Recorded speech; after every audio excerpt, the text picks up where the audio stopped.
तो friends, a very warm and a very lovely good morning to all of you. Friends आज के इस session में हम पढ़ने वाले बकिंघम पाई थ्योरम के बारे में। मतलब मैं आपको फ्लूइड मैकेनिक्स पढ़ा रहा हूँ, उसमें मैं आपको चैप्टर पढ़ा रहा हूँ डायमेंशनल एनालिसिस। ये उस सीरीज का चौथा लेक्चर है। पहले लेक्चर के अंदर मैंने आपको डायमेंशनल एनालिसिस से इंट्रोड्यूस कराया था। दूसरे लेक्चर के अंदर हमने ऑलमोस्ट सभी टर्म्स जो हम इंजीनियरिंग में, साइंस में इस्तेमाल करते हैं, हमने उनके डायमेंशंस को देखा था। तीसरे लेक्चर में हमने पढ़ा था रेलिंग मेथड के बारे में, बहुत ही डिटेल से हमने उसे स्टडी किया था। और आज का जो ये चौथा सेशन है, इसके अंदर हम बात करेंगे बकिंघम पाई थ्योरम के बारे में। मतलब बेसिक सारे जो है डायमेंशन एनालिसिस से रिलेटेड मैं आपको पहले बता चुका हूँ। बेसिकली डायमेंशन एनालिसिस जो है ये नए नए फॉर्मूले डेवलप करने के काम आता है और नए नए डायमेंशनलेस नंबर खोजने के काम आता है। ठीक है, तो बेसिकली ये हमारी मदद करता है, हेल्प करता है। ये एक एड है नए फॉर्मूलों को डेवलप करने में। तो मैंने आपको बताया था कि अब जब मदद करने की बात आती है, बहुत सारे मेथड्स हैं जिनसे हम ऊपर से प्लेन जा रहे हैं ठीक है, तो बहुत सारे ऐसे मेथड्स हैं जिनकी मदद से हम नए नए फॉर्मूलों को डेवलप कर सकते हैं। जिसमें दो जो सबसे महत्वपूर्ण मेथड्स हैं, पहला है रेलिंग मेथड जो मैं आपको पढ़ा चुका हूँ, और दूसरा है बकिंघम पाई थ्योरम जो मैं आपको आज पढ़ाऊंगा। तो बेसिकली बकिंघम पाई थ्योरम, ठीक है, ये कहती क्या है? ये सिंपली ये कहती है कि अगर किसी प्रॉब्लम के अंदर, अगर आपके पास कोई प्रॉब्लम है, कोई फिनोमिना हो रहा है और उसके अंदर टोटल n वेरिएबल्स प्रेजेंट है। अब यहाँ पर गौर करने वाली बात क्या है, कितने वेरिएबल्स प्रेजेंट है? इन टोटल जितने भी वेरिएबल्स आपको नजर आ रहे हैं, जो निकालने हैं और जो दे रखे हैं, सब कुछ मिला के टोटल n वेरिएबल्स हमारे पास प्रॉब्लम में प्रेजेंट है। ठीक है, और total m dimensions, total m unit fundamental quantities, या जिसे हम प्राइमरी क्वांटिटी बोलते हैं, वो प्रेजेंट है। ठीक है, मैं दोबारा रिपीट कर देता हूँ, थोड़ा सा कंफ्यूजन ना हो। ठीक है ना, आपके पास कोई भी प्रॉब्लम है, बेटर ही रहेगा कि मैं कोई एग्जांपल में ले लेता हूँ। अभी जब रेलिंग मेथड की हमने बात की थी तो मैंने एक एग्जांपल लिया था कि हमारे पास एक वेसल है। ठीक है, हमारे पास एक वेसल है जिसके अंदर पानी, ये पानी का एक लेवल तक पानी का भरा हुआ है, और मैंने आपको कहा था कि इसके अंदर यहां पर आपने होल कर दिया, इस वेसल के अंदर आपने होल कर दिया है, तो क्या होगा? पानी यहां से निकलेगा बाहर। तो पिछले सेशन में हमने उसकी वेलोसिटी की बात की थी। आइए अब इस सेशन में हम डिस्चार्ज की बात करते हैं। ठीक है, तो सपोज कीजिए कि डिस्चार्ज का फॉर्मूला हमें यहाँ पर डेवलप करना है। बेसिकली ये मदद करेगा, पूरा फॉर्मूला निकल के नहीं आएगा, पर ये जो बकिंघम पाई थ्योरम है ये हमारी मदद करेगी फॉर्मूले को डेवलप करने में। ठीक है, तो सपोज कीजिए कि हमने मतलब एनालिसिस किया और ये पाया, हमने सोचा, दिमाग लड़ाया अपना। ठीक है, और हमने ये पाया कि ये जो डिस्चार्ज की वैल्यू है, बेसिकली डिस्चार्ज क्या होता है? It is cross sectional area multiplied by velocity. ठीक है, तो ये डिपेंड करेगा इस होल के डायमीटर पे। ठीक है, किस पे डिपेंड करेगा? डायमीटर पे। ठीक है, अब वेलोसिटी ये कहीं ना कहीं प्रेशर पे डिपेंड करेगी। जितना ज्यादा प्रेशर होगा पानी का, उतनी ज्यादा वेलोसिटी होगी। ठीक है, और प्रेशर यहां पर कितना होता है? रो जी एच। ठीक है, तो यानी कि डिपेंड करेगा डेंसिटी पे, जी पे और एच पे। मतलब ये हमारा अनुमान है, ठीक है, हमारा एक आइडिया। तो और बेसिकली अब कहीं ना कहीं दिमाग में ये भी आता है कि अगर आप रियल फ्लूइड की बात कर रहे हो, तो अगर फ्लूइड गाढ़ा होगा, ज्यादा विस्कस होगा, तो उसकी वेलोसिटी कम होगी, और अगर फ्लूइड की विस्कोसिटी कम है तो कहीं ना कहीं दिमाग में आता है कि उसकी वेलोसिटी ज्यादा होगी। मतलब अगर आप पानी भी, अगर आप मतलब किसी एक ग्लास से दूसरे ग्लास में अगर आप पानी डाल रहे हो, ठीक है, तो उसकी वेलोसिटी भी आप महसूस करते हो। और अगर आप शहद डाल रहे हो, ठीक है, या रूह अफ़ज़ा डाल रहे हो, या मोबिल ऑयल जो हम इंजन में इस्तेमाल करते हैं, इंजन ऑयल अगर आप डाल रहे हो, तो उन सब की जो वेलोसिटीज है वो अलग अलग रहती हैं because of the difference in viscosity. ठीक है, तो ये कहीं ना कहीं दिमाग में आता है तो कि जो डिस्चार्ज है, जो इस बीकर से जो पानी निकल रहा होगा, जो भी फ्लूइड निकल रहा होगा, उसका जो डिस्चार्ज है यानी वॉल्यूम पर सेकंड, फ्लो रेट जो है, वो कहीं ना कहीं डिपेंड करता है इसके डायमीटर पे, होल के डायमीटर पे। ठीक है, रो डेंसिटी ऑफ फ्लूइड पे, एक्सेलरेशन ड्यू टू ग्रेविटी पे, एच क्या चीज है? It is depth from the free surface. ठीक है, it is depth from the free surface. Clear है? और फ्लूइड की विस्कोसिटी पे, मतलब हम यहाँ पर रियल फ्लूइड की हम बात करें, रियल फ्लूइड की। सर आपने पिछला मतलब केस था रेलिक में जो आपने लिया था, वहां पे तो आपने फॉर्मूला डेवलप किया था v is equal to square root of 2gh, आपने ये कहा था। अब यहाँ पे तो विस्कोसिटी आई नहीं, मतलब वहां पर हम आइडियल फ्लूइड की बात कर रहे थे, दैट इज नॉन विस्कस, जिसकी विस्कोसिटी 0 है, ठीक है। तो खैर मतलब समझने की कोशिश करेंगे हम बकिंघम पाई थ्योरम को, ठीक है। तो अब यहाँ पर मैं ये जो चीज मैं यहाँ पर साइड में लिख लेता हूँ, ठीक है। तो हमने क्या कहा, हमें निकालना है यहाँ पर डिस्चार्ज का फॉर्मूला हमें डेवलप करना है, जो कि कहा है हमने it is a function of diameter, height h, g, rho and mu, ठीक है। ये इन सब के ऊपर यहाँ पर डिपेंड कर रहा है। यहां तक आपको समझ आ गया, ठीक है। तो अब बेसिकली क्या चीज है, अब हम यहाँ पर बकिंघम पाई थ्योरम का प्रयोग करके इस प्रॉब्लम को सॉल्व करने की कोशिश करेंगे। तो अब आप मुझे ये बताइए कि इस प्रॉब्लम के अंदर टोटल नंबर ऑफ वेरिएबल्स आपको कितने नजर आ रहे हैं, टोटल नंबर ऑफ वेरिएबल्स आपको कितने नजर आ रहे हैं, ठीक है। तो हमें नजर आ रहा है 1 2 3 4 5, ठीक है, 5, पर यहाँ पर 5 नहीं, इस पूरी प्रॉब्लम के अंदर टोटल 6 वेरिएबल्स हैं, क्योंकि हमने इसको काउंट नहीं किया, ठीक है।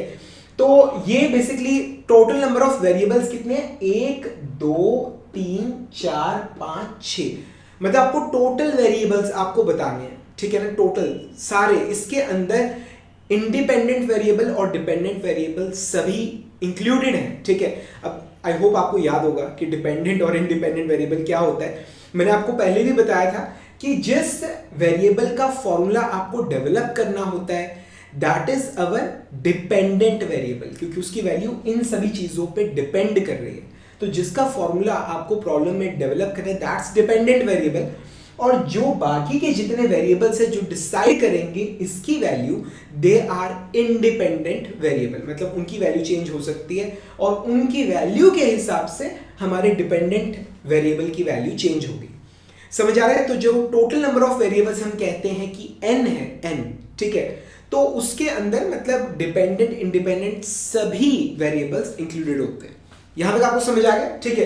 तो यहां पर हमें क्या नजर आ रहा है, n की वैल्यू क्या आ रही है, n की वैल्यू आ रही है 6, 1 2 3 4 5 6, n की वैल्यू हमें यहां पर 6 नजर आ रही है, ठीक है। अब हमें यहां पर क्या देखना है, हमें यह देखना है कि प्रॉब्लम के अंदर फंडामेंटल क्वांटिटीज कितनी है, ठीक है, प्राइमरी क्वांटिटीज कितनी इस्तेमाल हो रही है, ठीक है। अब ये देखने के लिए पहले आपको ये पता होना चाहिए कि प्राइमरी क्वांटिटी होती क्या है, ठीक है।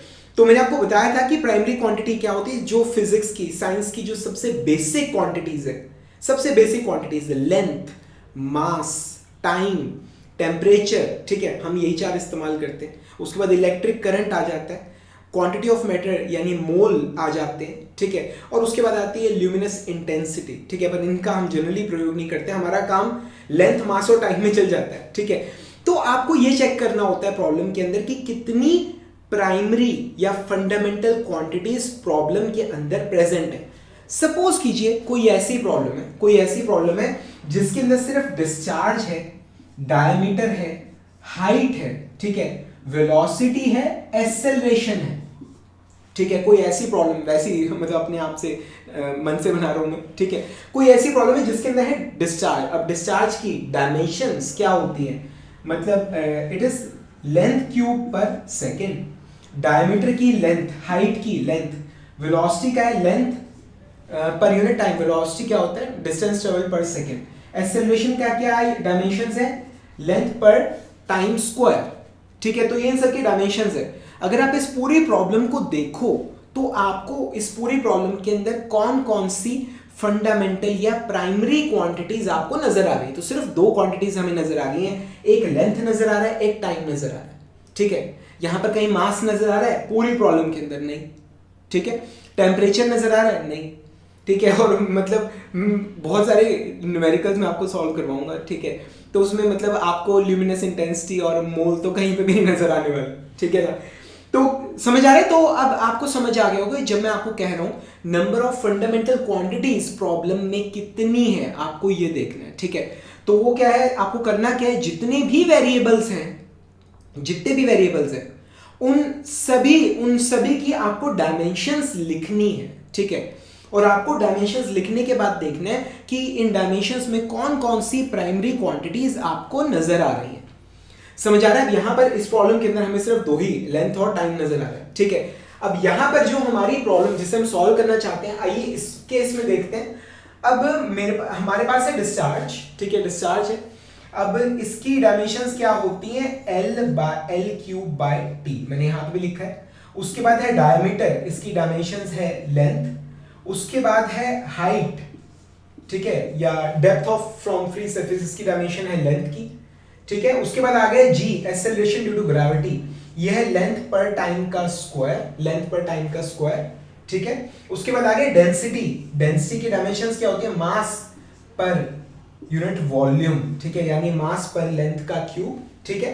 And we have viscosity, mu की डायमेंशंस क्या होती है, इट इज M/L/T, ठीक है। ये सारी आपको याद होनी चाहिए या आप सॉल्व कर सकते हो अगर आपके पास टाइम है तो, और याद नहीं है तो, ठीक है। तो ये मैंने सारी डायमेंशंस लिख ली है। हमारे पास डिस्चार्ज की डायमेंशंस हम लिख लिए वॉल्यूम पर सेकंड, आगे length cube by time, diameter और हाइट की लेंथ है, जी की है L/T², मास की है डेंसिटी की है M/L³, ठीक है, और विस्कोसिटी की है M/L/T, ठीक है। मैं चेक कर रहा था क्योंकि अगर मैंने ये गलत लिख दी ना तो मेरा पूरा क्वेश्चन गलत हो जाएगा, ठीक है।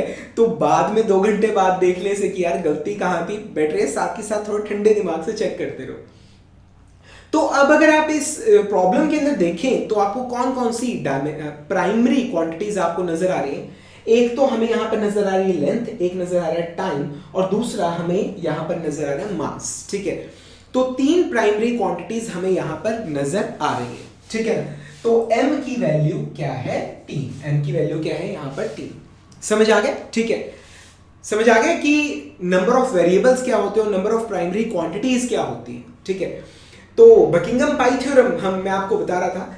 बकिंघम पाई थ्योरम बेसिकली क्या कहते हैं कि if in a phenomena or if in a problem there are total n variables है प्रॉब्लम के अंदर, और प्रॉब्लम के अंदर m फंडामेंटल या प्राइमरी क्वांटिटीज प्रेजेंट है, then this problem it can also be represented by n-m, और जो मतलब ये जो फॉर्मूला है, ठीक है, formula it is dimensionally homogeneous, ठीक है। ये जो फॉर्मूला, ये जो इक्वेशन है, इट इज डायमेंशनली होमोजेनियस, ठीक है। अब इसका क्या मतलब होता है कि लेफ्ट हैंड साइड और राइट हैंड साइड की जो डायमेंशंस हैं वो सेम है, मतलब इस इक्वेशन के अंदर जितनी भी टर्म्स हैं उन सभी टर्म्स की जो डायमेंशंस हैं वो सेम है, चाहे वो लेफ्ट हैंड साइड पे है चाहे वो राइट हैंड साइड पे। ये सारा कुछ मैंने आपको रेलिंग मेथड में बहुत डिटेल में समझाया था और अभी मैंने रिपीट कर दिया, ठीक है ना। तो यहां तक आपको समझ आ गया, ठीक है। तो ये जो इक्वेशन है it can be represented bye an equation that contains n-m pi terms, ठीक है। तो यहां पर जैसे n की वैल्यू है 6, m की वैल्यू है 3, ठीक है। तो n-m ये क्या आ गया 6 - 3, ठीक है। तो ये क्या आ गया 3, ठीक है। तो ये जो इक्वेशन है, this equation it can be represented in another way, एक और दूसरे तरीके से हम इस इक्वेशन को रिप्रेजेंट कर सकते हैं, और वो क्या होगा, it will be a function, कोई भी फंक्शन है, ठीक है, किसका π1 π2 और π3, ठीक है। This is equal to constant, तो आप इस इक्वेशन को इस तरह से भी आप रिप्रेजेंट कर सकते हो, n-m पाई टर्म्स, ठीक है। अब दिमाग में पता क्या घूम रहा है कि ये पाई टर्म एक्चुअल में होती क्या है, ठीक है। बिकॉज अगर आप बकिंघम पाई थ्योरम को पहली बार देख रहे हो तो आपने पाई तो सुना है, ठीक है, पर पाई टर्म आपने इससे पहले कभी नहीं सुना होगा, ठीक है। तो ये बेसिकली क्या चीज है, मतलब अगर आप इंजीनियरिंग की स्टूडेंट हो अगर, ठीक है, तो मतलब आप ये जानते होंगे कि ρVD डिवाइडेड बाय म्यू, ठीक है, अगर आप इसे सॉल्व करो, if you are an engineering student, ठीक है। तो मैं ऐसा इसलिए बोल रहा हूँ क्योंकि ये जो मतलब लेक्चर है डायमेंशन एनालिसिस, ये इंजीनियरिंग का टॉपिक नहीं है, ये हमें स्कूल टाइम में पढ़ाया गया था, 11th 12th में तो हमने पढ़ा ही था। अब उससे छोटे क्लासेस में 8th 9th 10th में भी शायद हो सकता है हमने पढ़ा हो, तो ये सभी पढ़ते हैं, मतलब स्कूल के बच्चे ही पढ़ते हैं और हम लोग इंजीनियर्स तो खैर पढ़ते ही हैं, ठीक है। तो हम जानते हैं कि इसकी जो डायमेंशंस हैं ρVD बाय म्यू, इसकी जो डायमेंशंस हैं मतलब दे आर जीरो, मतलब it is basically dimensionless number, इसकी कोई डायमेंशंस नहीं है, ठीक है। सो it is a dimensionless number, ठीक है। अब ये बहुत नंबर जो है ये बहुत ज्यादा इंपॉर्टेंट है, इसलिए हमने इसे नाम दे दिया रेनॉल्ड्स नंबर। हमने इसे क्या नाम दे दिया? रेनॉल्ड्स नंबर, ठीक है।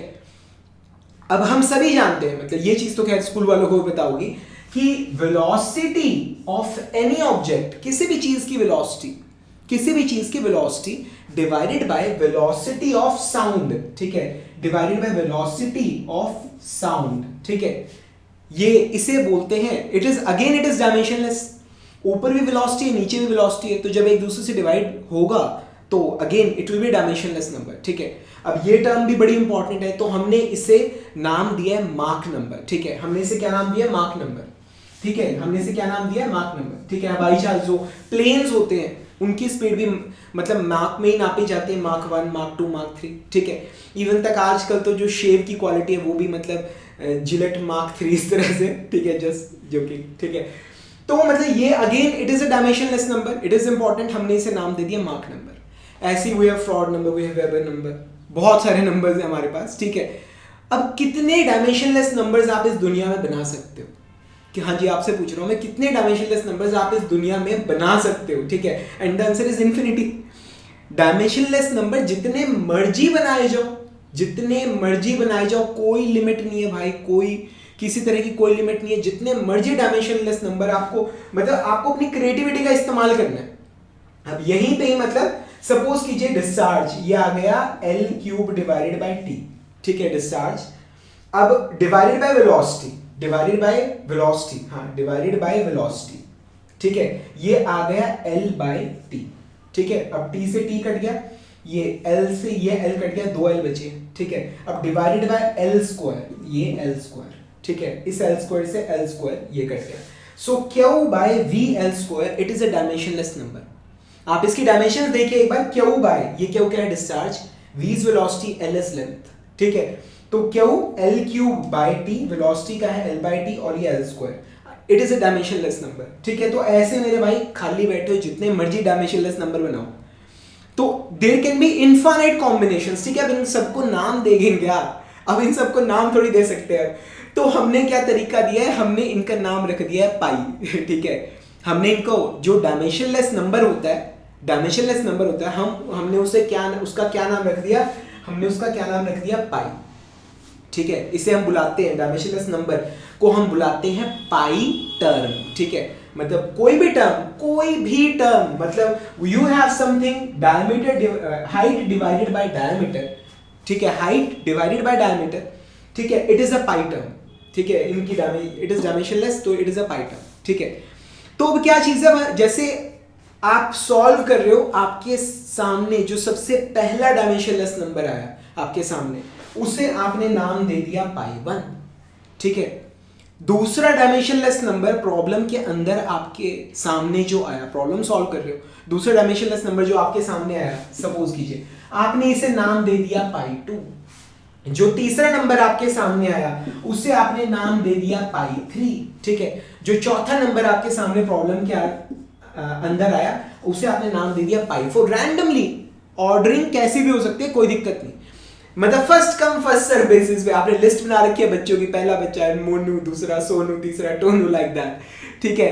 तो जो पहला डायमेंशनलेस नंबर आपकी प्रॉब्लम के अंदर क्रिएट हुआ, दैट्स पाई 1, दूसरा डायमेंशनलेस नंबर पाई 2, तीसरा पाई 3, इस तरह से ये काम चलता है, ठीक है। मतलब हम कभी कभी ना चीजें कितनी कॉम्प्लिकेटेड लगती हैं, मतलब अगर किसी प्रॉब्लम के अंदर n वेरिएबल्स है और m डायमेंशन है, वो फंडामेंटल यूनिट्स है, और dimensional, it is a homogeneous equation, ठीक है, चारों तरफ से मतलब सभी टर्म्स की left hand side, right hand side, सबकी डायमेंशन सेम है, then it can be represented by n - m pi terms. अब सामने वाला सोच रहा पता नहीं पाई टर्म क्या है, कुछ नहीं, pi term is simply a dimensionless term, एक डायमेंशनलेस नंबर है, ठीक है। अब जो पॉपुलर वाले होते हैं उनको नाम दे देते हैं, मतलब मार्क नंबर, रेनॉल्ड नंबर। जो नहीं है पॉपुलर इतने, उन्हें हम उनका नाम सबका हमने रख दिया पाई टर्म, ठीक है, पाई 1, पाई 2, पाई 3, लाइक दैट। समझ आ रहे हैं यहाँ तक आपको? ठीक है, तो आपको समझ आ गया कि जो बकिंघम पाई थ्योरम है वो है क्या, अच्छे समझ आ गए, और पाई टर्म क्या होता है वो भी आपको बिल्कुल अच्छे से समझ आ गया, ठीक है। तो अब इस थ्योरम का हम किस तरह से प्रयोग कर सकते हैं, मतलब अब नए नए फॉर्मूलों को डेवलप करने के लिए, ठीक है, और नए नए डायमेंशनलेस नंबर्स क्रिएट करने के लिए, ठीक है। मैंने आपको बताया था कि जो डायमेंशनल एनालिसिस वाला चैप्टर है इसके दो हिस्से हैं, सेक्शन 1 सेक्शन 2। सेक्शन 1 में हम डायमेंशनल एनालिसिस पढ़ेंगे, सेक्शन 2 के अंदर हम मॉडल एनालिसिस पढ़ेंगे। और जब मैं आपको मॉडल एनालिसिस पढ़ाऊंगा आपको एहसास होगा कि जो डायमेंशनलेस नंबर, जैसे मैंने यहाँ पर ये ऐसे बना दिया, मतलब दिस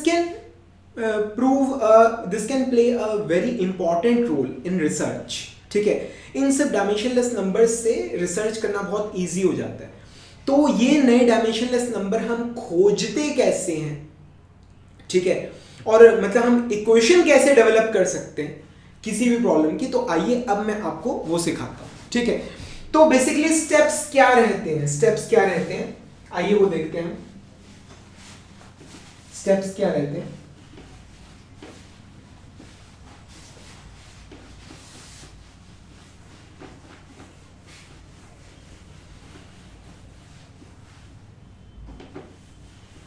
प्रॉब्लम को किस तरह से सॉल्व किया जाता है, ठीक है। तो बेसिकली क्या चीज है कि जैसा कि मैंने आपको बताया, वो टॉकिंग अबाउट अ प्रॉब्लम जो मैंने वहां पे ड्रॉ की थी, उसकी अब जरूरत नहीं तो मिट होती है, ठीक है। तो डिस्चार्ज होल में से कितना है, it is a function of, और it is basically dependent on diameter, height, या यूं कहिए फ्री सरफेस से डेप्थ कह लो, ठीक है, acceleration due to gravity, density and viscosity, ठीक है। अब क्या चीज है कि बेसिकली अगर आप बुक में स्टडी करें तो वो ये कहते हैं कि जो पहला, मतलब जो चीज आपको, जो वेरिएबल, टोटल वेरिएबल्स कितने हैं, टोटल वेरिएबल्स कितने हैं, n, टोटल वेरिएबल्स कितने हैं, n, कौन कौन से, Q1, Q2, Q3, Q4 and Qn, total variables कितने हैं हमारे पास, n, ठीक है। तो इक्वेशन क्या बनेगी, मतलब सपोज कीजिए Q1 ये डिपेंडेंट है, ये डिपेंडेंट है, ठीक है, this is the dependent one, ठीक है। तो Q1 is equal to a function of Q2, Q3, Q4 and so on Q1, this is the equation. ये इक्वेशन है जो हमें डेवलप करनी है, ठीक है, हमें बताना है कि मतलब जो हमें डेवलप करनी है। यहां तक समझ आ रहा है, ठीक है। तो बेसिकली क्या चीज है, अब क्या कहा जाता है कि ये जो इक्वेशन है, it can be written in the form f1 q1 q2 q3 q4 and so on qn is equal to constant। आप अगर आप चाहो तो इस इक्वेशन को इस रूप में भी अगर आप चाहो तो लिख सकते हो, ठीक है। एक छोटा सा बहुत बेसिक सा एग्जांपल लेता हूं, सपोज कीजिए x is equal to y square plus c, ठीक है, सपोज कीजिए x is equal to y square plus c, आपके पास ये इक्वेशन है, ठीक है। अगर आप इस इक्वेशन को चाहो, मतलब यहां पर बेसिकली क्या है, x is equal to function of y, x is equal to function of y, यही इक्वेशन है नहीं, ठीक है। अगर आप इस इक्वेशन को चाहो तो ऐसे भी लिख सकते हो, x minus y square is equal to constant, ऐसे लिख सकते हो या नहीं, कोई फर्क नहीं है इसमें। तो आप इसे बेसिकली क्या लिख रहे हो, अब आपने क्या लिखा है, f1 x, y is equal to constant, ठीक है। आपने एक चीज नोटिस करी, यहां पर f लिखा है, यहां पर f1 लिखा है, because that is a different equation, this is a different equation, ठीक है। पर मतलब दोनों का सेम है, मतलब दोनों का सेम है। तो हमने बेसिकली क्या किया, यहाँ पे कांस्टेंट रहने दिया, बाकी सारी टर्म्स हम एक दूसरी तरफ ले आए, ठीक है, दूसरी तरफ ले आए हम, ठीक है ना, और हमने इस इक्वेशन को ये रूप दे दिया। तो बुक में बेसिकली क्या कहा गया, आपकी बुक के अंदर, कि Q1 मतलब ये वो डिपेंडेंट वेरिएबल है जो हमें मतलब निकालना है, जिसका फॉर्मूला हमने निकालना है, इट इज फंक्शन ऑफ बाकी सारे variable. You can write this equation as in this form, ये चीज समझ आ रहा है, this is equal to constant. अब अगर मतलब ये जो है इक्वेशन है, आपने इसके अंदर देखा कि टोटल m फंडामेंटल क्वांटिटीज है, तो जैसे कि मैंने आपको भी बताया कि n minus m pi terms होंगी, n minus m pi terms होगी, ठीक है। आगे चल के ना आपको पता चलेगा कि इसके अंदर कुछ एक्सेप्शंस भी होते हैं, थोड़ा मैट्रिक्स का रैंक वैंक का कंसेप्ट होता है, पर वो हम बाद में देखेंगे, अभी तो फिलहाल बकिंगम पाई थ्योरम समझते हैं। यहां तक समझ आ गया, ठीक है। तो इस इक्वेशन को हम बेसिकली कन्वर्ट करेंगे, इस इक्वेशन को किस रूप में, f2 pi 1 pi 2 pi 3 and pi n minus m, ठीक है। This is equal to constant, ये ये कांस्टेंट कोई और है, ये कांस्टेंट सपोज करो कोई और है, ये चीज हम इसे इस रूप में कन्वर्ट करेंगे। समझ आ रहे हैं यहां तक? ठीक है, तो इस रूप में कन्वर्ट करने के लिए आपको ये पाई टर्म्स, ये जो पाई टर्म्स हैं, आपको ये पाई टर्म्स निकालनी पड़ती है। अब आप ये जानते हो कि ये पाई टर्म एक्चुअल में है क्या? It is simply dimensionless number. पर ये डायमेंशनलेस नंबर बनेगा कैसे? ठीक है, अब यहां से थोड़ी असली स्टोरी और थोड़ा शुरू होता है। ये डायमेंशनलेस नंबर बनता कैसे? You have to decide something called repeating variable. ठीक है, रिपीटिंग वेरिएबल एक्चुअली क्या चीज है? क्या ये जितने भी वेरिएबल्स आपको नजर आ रहे हैं ना, ठीक है, जितने भी वेरिएबल्स आपको नजर आ रहे हैं, ठीक है, जितने भी यहां पर टोटल n वेरिएबल्स लिखे हैं, और हमारे पास m फंडामेंटल क्वांटिटीज इस्तेमाल हो रही है। फंडामेंटल, लेंथ, मास और टाइम। ठीक है, हो सकता है जैसे एक एग्जांपल दिया था उसमें खाली लेंथ और टाइम था, तो यहां पर इस केस में 3 इस्तेमाल हो रहे, इस केस में 2 इस्तेमाल हो रहे, मतलब यहां पर लेंथ, मास, टाइम, यहां पर m की वैल्यू 3 है, इस केस में सिर्फ 2 है। समझ आ रही है चीज? ठीक है, तो आप क्या करते हो, आप m वेरिएबल्स, यानी सपोज करो मैं वैल्यू 3 ले लेता हूं, आपको थोड़ा अच्छे से समझ आएगा। ठीक है, m की वैल्यू 3 ले रहा हूं, तो आप 3 वेरिएबल्स इस पूरे में से चूज करोगे कि आप इन 3 वेरिएबल्स को मैं रिपीटिंग वेरिएबल्स ले रहा हूं, रिपीटिंग वेरिएबल्स में ले रहा हूं। ठीक है, तो सपोज करो मैं ये पहला, दूसरा और तीसरा, इन तीनों को मैंने रिपीटिंग वेरिएबल ले लिया। इन तीनों, जो पहला, दूसरा, तीसरा था, इन तीनों को मैंने रिपीटिंग वेरिएबल ले लिया। ठीक है, समझ आ रहा है? ठीक है, अब ये रिपीटिंग वेरिएबल क्या होता है एक्चुअली, क्या चीज है? अब टोटल, हाँ जी, थोड़ा सा ध्यान से सपोज कीजिए n की वैल्यू, n कहाँ है? n की वैल्यू 8 है, सपोज कीजिए। ठीक है, n की वैल्यू कितनी है? 8 या 6 ले लो या 8 ले लो। ठीक है, 1 2 3 4 5 6 7 8 ये चीज।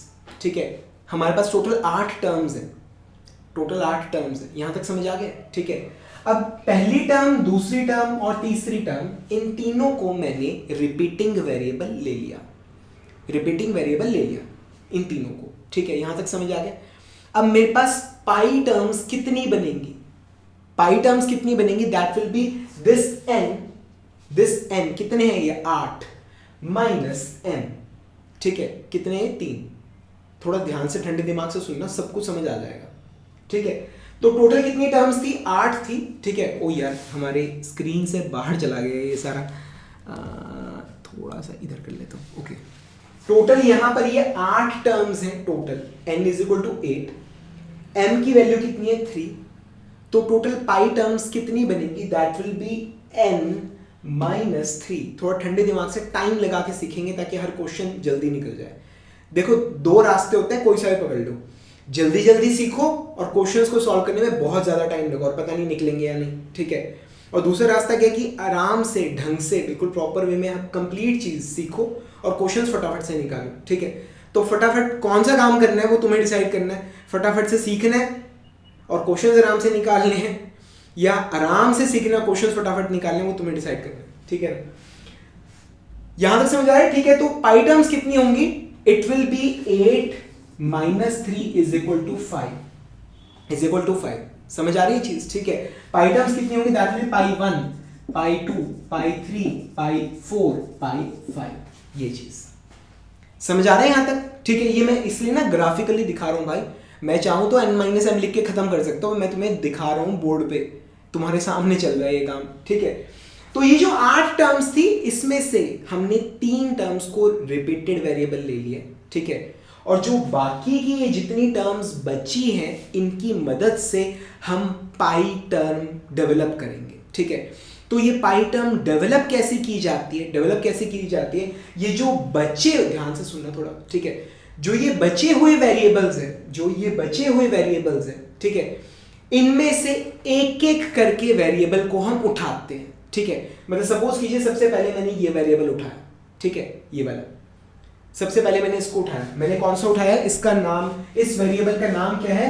Q4, Q4। ठीक है, Q4 सबसे पहले मैंने Q4 उठा लिया। ठीक है, अब इसकी मदद से मैं पाई टर्म बनाऊंगा। कैसे बनाऊंगा? ये जो इनका नाम, ये रिपीटेड वेरिएबल, पता है क्यों है? इन तीनों का नाम, बिकॉज ये हर पाई टर्म के अंदर रिपीट होते हैं, ठीक है। थोड़ा हाँ जी आपसे पूछ रहा हूँ, इन तीनों को रिपीटेड वेरिएबल क्यों बुलाया जाता है? बिकॉज ये जो तीनों वेरिएबल है ये हर पाई टर्म के अंदर रिपीट होते हैं, ठीक है।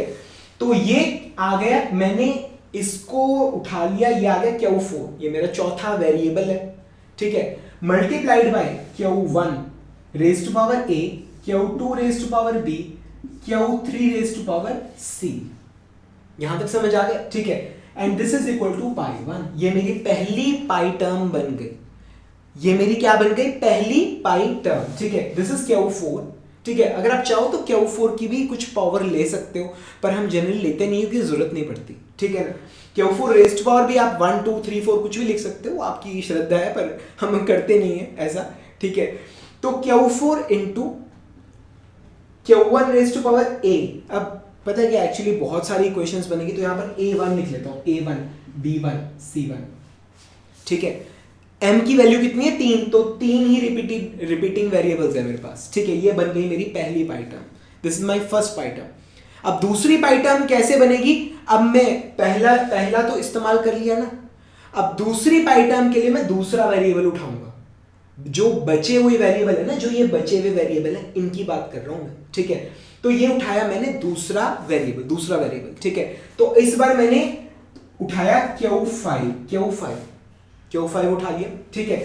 तो Q5 इंटू, अब जो रिपीटिंग वेरिएबल है, ये जो रिपीटेड वेरिएबल्स है ये हर पाई टर्म का हिस्सा होंगे, ठीक है। तो बाकी के repeating variables Q1 Q2 Q3 raise to power a b c is equal to pi 2, ये आ गई हमारी दूसरी पाई टर्म, ठीक है। अगेन 2 लिख देते हैं, क्योंकि भाई बहुत सारी इक्वेशंस बनानी है, a b c d e f g तो खत्म हो जाएंगे सारे, ठीक है।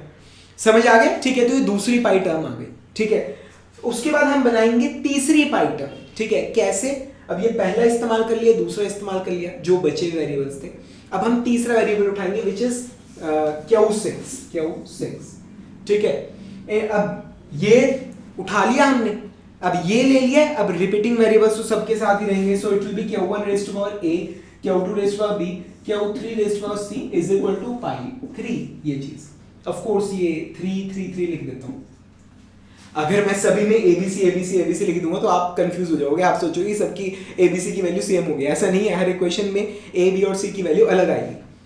ये चीज आपको क्लियर हो रही है, ठीक है। अब मुझे पता है क्या लग रहा है, जो n था ना, वो मुझे 8 की बजाय 5 ले लेना चाहिए था, 2 इक्वेशंस में काम बन गया, ठीक है, बन जाता, ठीक है ना। अब मेरे पास यहाँ पे टोटल 5 इक्वेशंस मुझे लिखनी पड़ेगी, मैं वो लिख नहीं रहा, वो तुम लिखोगे अपनी कॉपी के अंदर। समझ आ रहा है तुम्हें, ठीक है। तो इस तरह से पाई टर्म खोजी जाती है, ठीक है। सर ये लिख लिया, ये ए बी सी की वैल्यू निकलेगी कैसे?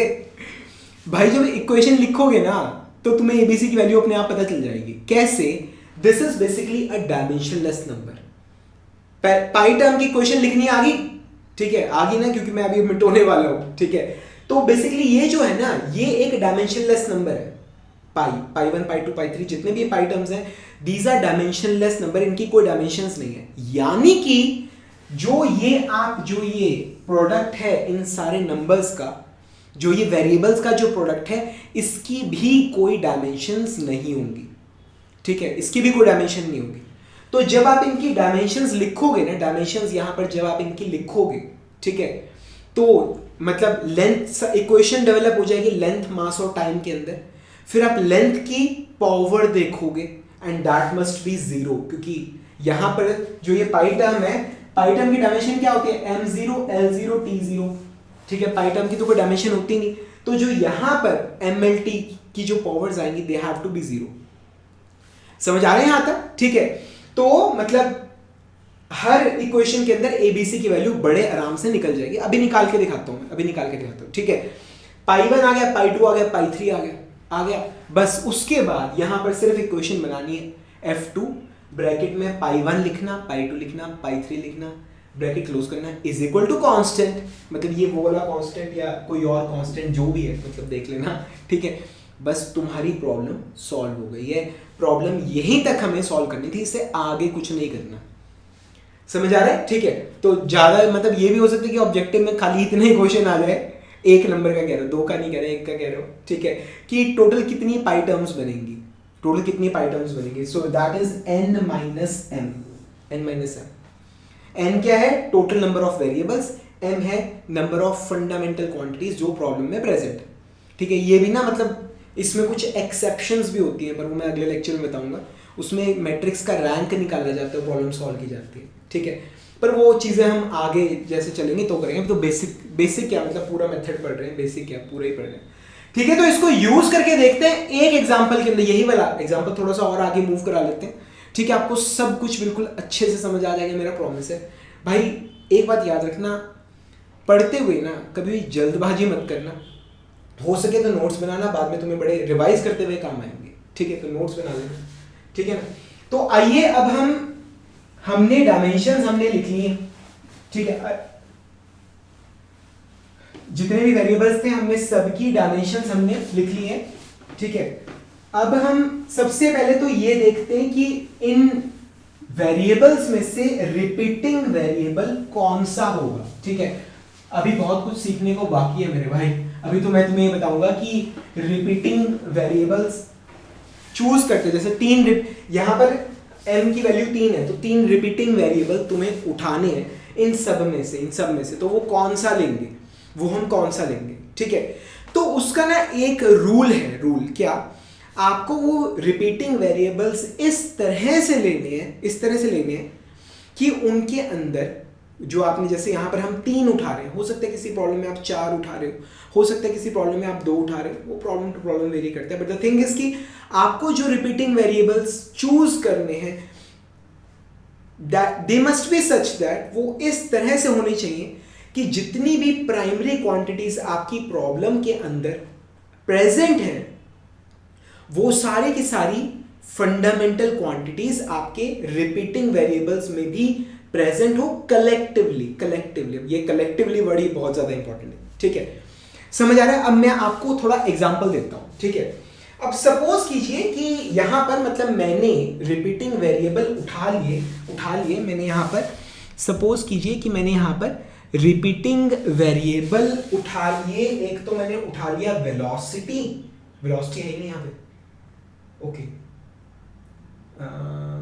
एक तो मैंने उठा लिया रिपीटिंग वेरिएबल डिस्चार्ज। ठीक है, एक मैंने रिपीटिंग वेरिएबल उठा लिया हाइट, और एक उठा लिया मैंने यहां पे रिपीटिंग वेरिएबल डायमीटर। ठीक है, सपोज कीजिए कोई भी 3 उठा सकते हैं, तो एक रिपीटिंग वेरिएबल मैंने उठा लिया डिस्चार्ज, एक उठा लिया हाइट और एक उठा लिया डायमीटर। अगर आप गौर करें, ठीक है, अगर आप गौर करें तो यहां पे डिस्चार्ज की जो डायमेंशंस है वो क्या है? L3/T। ठीक है, यहां पर हाइट की डायमेंशंस क्या है? L, और डायमीटर की क्या है? L। ठीक है, तो अब 3 रिपीटिंग वेरिएबल्स हमने उठा लिए। अब क्या जितनी भी फंडामेंटल क्वांटिटीज हमारी प्रॉब्लम में प्रेजेंट थी, क्या वो इन रिपीटिंग वेरिएबल्स में आपको नजर आ रही है? हमारी प्रॉब्लम के अंदर लेंथ था, मास था, टाइम था। जो ये हमारी प्रॉब्लम है इसके अंदर लेंथ भी है, मास भी है और टाइम भी है। ठीक है, पर अगर आप यहां पे देखें तो आपको लेंथ नजर आ जाएगा, ये रहा, आपको टाइम नजर आ जाएगा, ये रहा। ठीक है, पर आपको मास कहीं पे आपको नजर नहीं आ रहा। ठीक है, तो मतलब सिलेक्शन ऐसी होनी चाहिए कि जो आप रिपीटिंग वेरिएबल्स उठा रहे हो कलेक्टिवली उन सबको मिलाकर जितनी भी प्राइमरी क्वांटिटीज हैं वो सारी उसमें प्रेजेंट हो। ठीक है, जो भी हमारी प्रॉब्लम में इस्तेमाल हो रही है। समझ आ रहे हैं यहां तक? ठीक है, तो ये सिलेक्शन गलत है। और दूसरा, आप कभी भी 2 ऐसे रिपीटिंग वेरिएबल्स नहीं उठाते जिनकी डायमेंशन सेम हो। आप ऐसा कभी भी नहीं करते। ठीक है, तो आपको 2 चीजें सीखने को मिली। एक तो आप ऐसे रिपीटिंग वेरिएबल्स नहीं उठाओगे जिनकी डायमेंशन सेम है। ठीक है, और दूसरा आपको रिपीटिंग वेरिएबल्स इस तरह से होनी चाहिए कि they must include all the fundamental quantities जो भी प्रॉब्लम में प्रेजेंट है। मतलब आपको रिपीटिंग वेरिएबल्स इस तरह से उठाने की उसमें लेंथ भी, इन सबको जब आप कंबाइनली कलेक्टिवली वर्ड का प्रयोग किया गया आपकी बुक के अंदर। ठीक है, कलेक्टिवली जब आप उन्हें देखो तो उसमें लेंथ भी नजर आ जाए, मास भी नजर आ जाए, टाइम भी नजर आ जाए।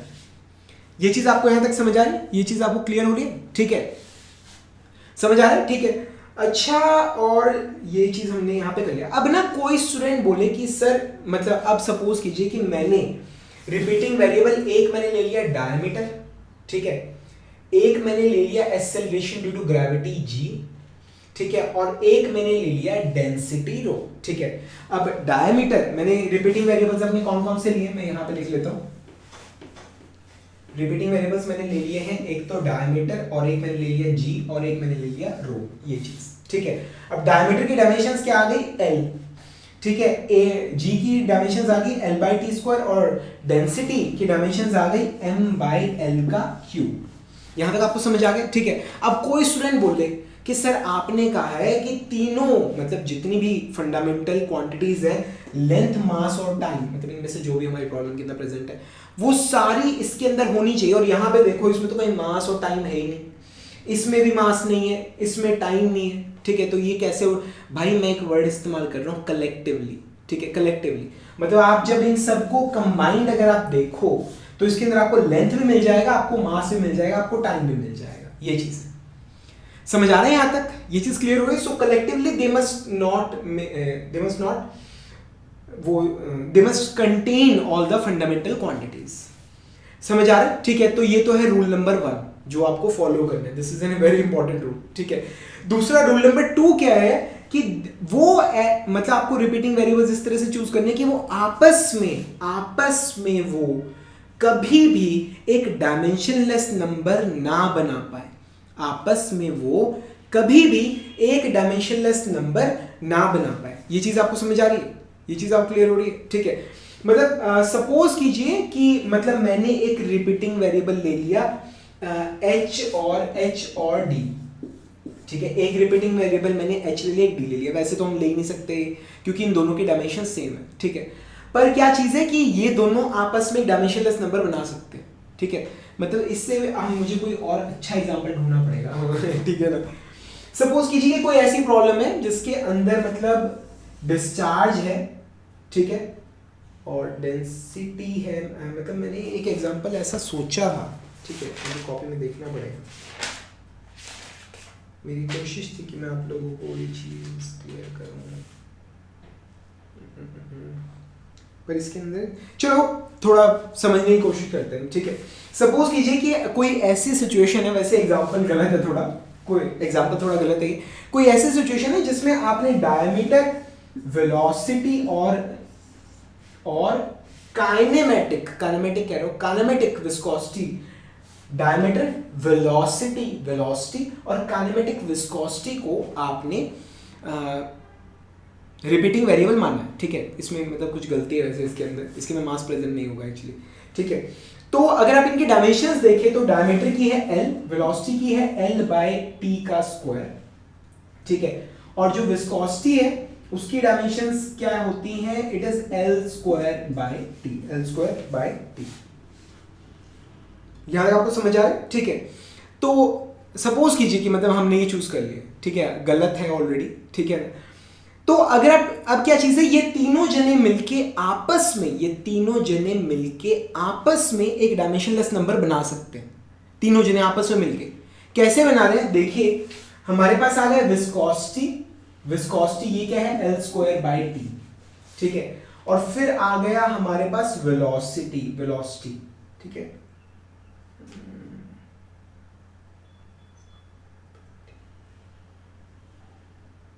ओ यहाँ पे स्क्वायर नहीं आएगा, सॉरी, उसकी वेलोसिटी डायमेंशन गलत लिखी हुई, ठीक है। ये आ गया हमारे पास काइनेमेटिक विस्कोसिटी डिवाइडेड बाय, मैंने लिखा वेलोसिटी डिवाइडेड बाय वेलोसिटी, तो ये क्या आ गया l बाय t, ठीक है। इससे ये कट गया, ठीक है, इससे ये कट गया, मेरे पास सिर्फ एक लेंथ बच रही है, डिवाइडेड बाय डायमीटर, अगेन एक लेंथ बची, इससे ये भी कट गई, ठीक है।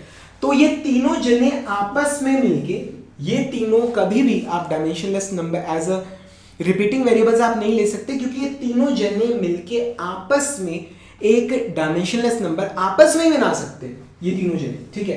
तो आपको कभी भी एक जो रिपीटिंग वेरिएबल्स है वो ऐसे नहीं लेने कि वो आपस में ही डायमेंशनलेस नंबर बना लें, ये चीज आपको समझ आई, ठीक है। तो ये दो रूल्स हैं जो आपको फॉलो करने हैं, ठीक है। तो इन दो रूल्स को फॉलो करते हुए मैंने डायमीटर को और acceleration due to gravity g को और डेंसिटी को मैंने रिपीटिंग वेरिएबल मान लिया। यहां तक आपको समझ आ गया, यहां तक आपको ये चीज क्लियर होगी, ठीक है,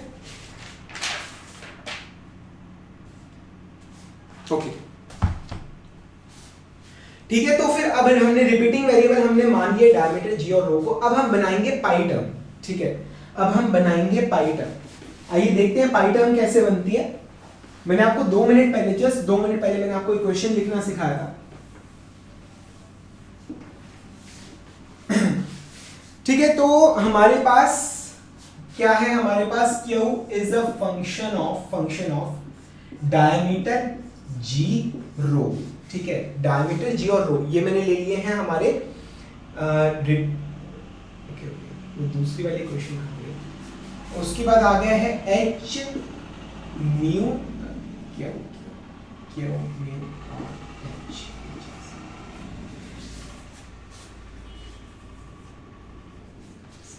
कांस्टेंट। ठीक है, ये वही क्वेश्चन मैंने रब कर दी है। ठीक है, तो मुझे लिखनी पड़ेगी। हाँ जी, तो ये हमने क्या प्रॉब्लम को किस फॉर्म में कन्वर्ट किया था कि जितने भी वेरिएबल्स हैं उनका function is equal to constant. तो इसमें से हमने ये जो पहले तीन वेरिएबल्स जो मैंने लिखे हैं इनको मैंने रिपीटिंग मान लिए। अब ये जो Q, म्यू और H हैं इनकी मदद से एक एक करके जो बचे हुए वेरिएबल्स हैं हम इनको एक एक करके पकड़ेंगे और इनकी मदद से एक एक करके पहले Q की हेल्प लेंगे, फिर विस्कोसिटी की हेल्प लेंगे, फिर हम हाइट की हेल्प लेंगे और हम डायमेंशनलेस नंबर्स को क्रिएट करेंगे। जो पाई टर्म्स हैं हम उन्हें बनाएंगे। ठीक है, तो पाई टर्म की इक्वेशन क्या होती है?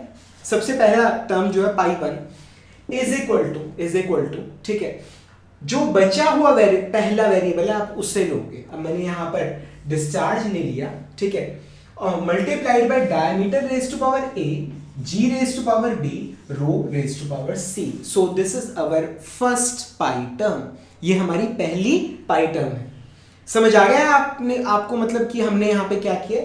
पाई 1 इज इक्वल टू पहला जो बची हुई पहली टर्म है वो मैंने यहां पे ली। उसके बाद रिपीटिंग वेरिएबल्स का हम प्रयोग करेंगे डी जी रो। ठीक है, d raise power a, g raise power b और रो रेज पावर c। ठीक है, a1 b1 c1, a1 b1 c1, इस तरह से समझ आ गया यहां तक? ठीक है, तो आइए अब हम इस इक्वेशन को डायमेंशनल फॉर्म में लिखते हैं, डायमेंशनल फॉर्म में। सो ये जो पाई 1 है, पाई 1 ठीक है, इसकी डायमेंशंस क्या होंगी? It is a dimensionless number, तो इसकी डायमेंशंस क्या होंगी? m0 l0 t0। इसकी कोई भी डायमेंशंस नहीं है। यहां तक आपको समझ आ गया? ठीक है, अब यहां पर डिस्चार्ज की डायमेंशंस क्या होती है? Length cube divided by time. ये डिस्चार्ज की डायमेंशन आ गई। डायमीटर की डायमेंशन होती है l raise to power a1। Acceleration to gravity की डायमेंशंस क्या होती है? It is length by time का square raise to power b। ठीक है, और डेंसिटी की डायमेंशंस क्या होती है? m by l cube raise to power c। ये चीज यहां तक समझ आ गया? तो मैंने इस इक्वेशन को डायमेंशनल फॉर्म में लिख लिया। पाई टर्म की डायमेंशन 0 हो गई। ये मैंने जो सबसे पहली बची हुई टर्म थी मैंने वो ले लिया, so it is l cube by t। ठीक है, फिर मैंने diameter raise to power a, l by t square raise to power b और यहां पर density raise to power c, ये मैंने यहां पे लिख लिया। ठीक है, अब हम क्या करेंगे? हम लेंथ की सारी टर्म्स एक तरफ मतलब इकट्ठे करेंगे और मास की इकट्ठे करेंगे और टाइम की इकट्ठे करेंगे। ठीक है, so what we get is m0 l0 t0। ठीक है, इज इक्वल टू, आइए लेंथ करते हैं, length raise to power 3 plus a1 ठीक है प्लस b माइनस 3c। ठीक है, ये आ गया हमारा लेंथ का इक्वेशन आ गया। 3 plus a1 plus b minus 3c, ये लिख लिया हमने। ठीक है, अब आइए मास का लिखते हैं m रेज टू पावर। अब यहां पर m इसमें नहीं है, इसमें नहीं है, इसमें नहीं है, सिर्फ यहां पर है m raise to power c। ठीक है, और टाइम का आइए देखते हैं। टाइम यहां पर आ रहा है -1, इसमें टाइम नहीं है, यहां पर आ रहा है -2b और यहां पर इसमें कोई टाइम नहीं। ये चीज ये तो ये हमने इक्वेशंस हमने सारी डेवलप कर ली। ठीक है, तो आइए अब एक एक करके वैल्यू निकालते हैं। सबसे पहले मास को अगर आप देखो m raise to power c, m raise to power 0, so 0 is equal to c। c की वैल्यू हमने 0 निकाल ली है। c की वैल्यू हमने क्या निकाली है? c की वैल्यू 0 आ गई है। आप क्या कर रहे हो?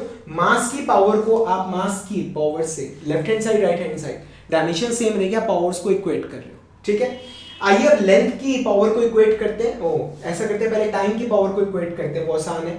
-1 minus 2b is equal to 0। ठीक है, -1 यहां पर है -1। ठीक है, और यहां पर है -2b इज इक्वल टू 0। ठीक है, तो इससे क्या निकल के आया, -1 इज इक्वल टू 2b, तो b क्या आ गया 1/2। ठीक है, तो हमने b की वैल्यू हमने निकाल ली है। b की वैल्यू क्या आ गई है, यहाँ पर b की वैल्यू हमने इससे पहले निकाला था, c की वैल्यू यहाँ पर 0 आ गई है। ठीक है, b की वैल्यू आ गई -1/2। ठीक है, b की वैल्यू क्या निकाली, -1/2। अब हमें निकालनी है a की वैल्यू। ठीक है, a की वैल्यू निकालनी है, तो इक्वेशन क्या है, 3 + a + b। b की वैल्यू क्या है, -1/2 -3 इंटू 3, c की वैल्यू है 0, so this is equal to 0, ये चीज। ठीक है, तो आइए इसको सॉल्व करते हैं। ये टर्म खत्म हो गई, मल्टीप्लाई बाय 0 करके, तो क्या आ रहा है, a प्लस हमारे पास आ रहा है 6 - 1 यानी 5/2 इज इक्वल टू 0, तो a क्या आ गया, -5/2। ये चीज a की वैल्यू हमने क्या निकाली है, -5/2। ठीक है, तो a की वैल्यू क्या आ गई, -5/2। ये चीज समझ आ गए। तो भाई हमने फाइनली मतलब जो पहली पाई टर्म है वो हमने निकाल ली है। ठीक है, तो पाई टर्म क्या आ रही है, π1 is equal to discharge into diameter raised to power -5/2 into g raised to power -1/2। समझ आ रहा है? ठीक है, तो ये पाई टर्म क्या बन जाएगी, discharge divided by g raised to power 1/2 and diameter raised to power 5/2। ये चीज, दिस इज π1। ये चीज समझ आ गया। आई होप आपको पाई टर्म बनाना आपको आ गया होगा। ठीक है, मैं एक बार फिर भी चेक भी कर लेता हूँ। Discharge raised to power, discharge divided by diameter raised to power 5/2 and g raised to power 1/2। समझ आ रहा है? तो ये हमने पहली पाई टर्म बना के देखी है। क्लियर है? क्लियर हो गया यहाँ तक? ठीक है, तो पहली पाई टर्म हमने बना ली है। मैं इसे जरा नोट भी कर लेता हूँ यहाँ पे। ठीक है, सो π1 क्या है हमारे पास, q divided by g raised to power 1/2 d raised to power 5/2। ठीक है, दिस इज अवर π1। आइए अब हम सेकंड पाई टर्म बनाएंगे, दूसरी पाई टर्म बनाएंगे। हाँ जी, आपसे पूछ रहा हूं, आपसे पाई टर्म कैसे बनती है। अभी q की मदद से हमने π1 बना लिया। अब जो उससे अगला वेरिएबल है, ठीक है, नॉन रिपीटिंग वाला, रिपीटिंग वाले तो ये है, नॉन रिपीटिंग वाला जो उससे अगला वेरिएबल है, उसकी मदद से हम π2 बनाएंगे। ठीक है, तो आइए इक्वेशन लिखते हैं। आइए इक्वेशन लिखते हैं।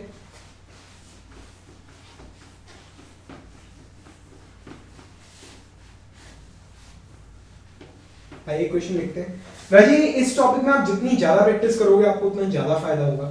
ठीक है, उतना ज्यादा आपका हाथ खुलेगा। जितना ज्यादा प्रैक्टिस करोगे, मतलब एग्जाम के अंदर न्यूमेरिकल तो सॉल्व करना उतना ज्यादा इजी रहेगा। पर मैं आपको इतना डिटेलिंग में करा दूंगा कि आपको कभी बकिंगम पाई थ्योरम के अंदर आपको कभी लाइफ में कभी दिक्कत नहीं आएगी, मेरा आपसे वादा है। ठीक है, आप इस लेक्चर को पूरा देख लेंगे, आपको बकिंगम पाई मेथड बिल्कुल अच्छी तरह से समझ आ जाएगा। आपको लाइफ में कभी इस टॉपिक में दिक्कत नहीं आएगी, ये मेरा आपसे वादा है। ठीक है, सो आइए अब हम π2 बनाते हैं। π2 कैसे बनेगा, जो दूसरी बची हुई टर्म थी, दूसरा नॉन रिपीटिंग वेरिएबल था, उसकी मदद से। तो दूसरा नॉन रिपीटिंग वेरिएबल है म्यू। ठीक है, म्यू मल्टीप्लाइड बाय, अब रिपीटिंग वेरिएबल लेंगे, so diameter raised to power a, g raised to power b, rho raised to power c। समझ आ गया? अब यहाँ पे a2, b2 और c2 लिख लेता हूँ। ठीक है, अब चीजें काफी इजी हो गई हैं। अब आपको पता है कि अब अगला स्टेप क्या है हमारा, पाई की। अब इसकी डायमेंशनल फॉर्म लिखूंगा m0 l0 t0, m0 l0 t0। ठीक है, ये पाई जो टर्म है उसकी डायमेंशन है 0 है, इज इक्वल टू, अब हमारी विस्कोसिटी की डायमेंशंस क्या होती है, m डिवाइडेड बाय lt।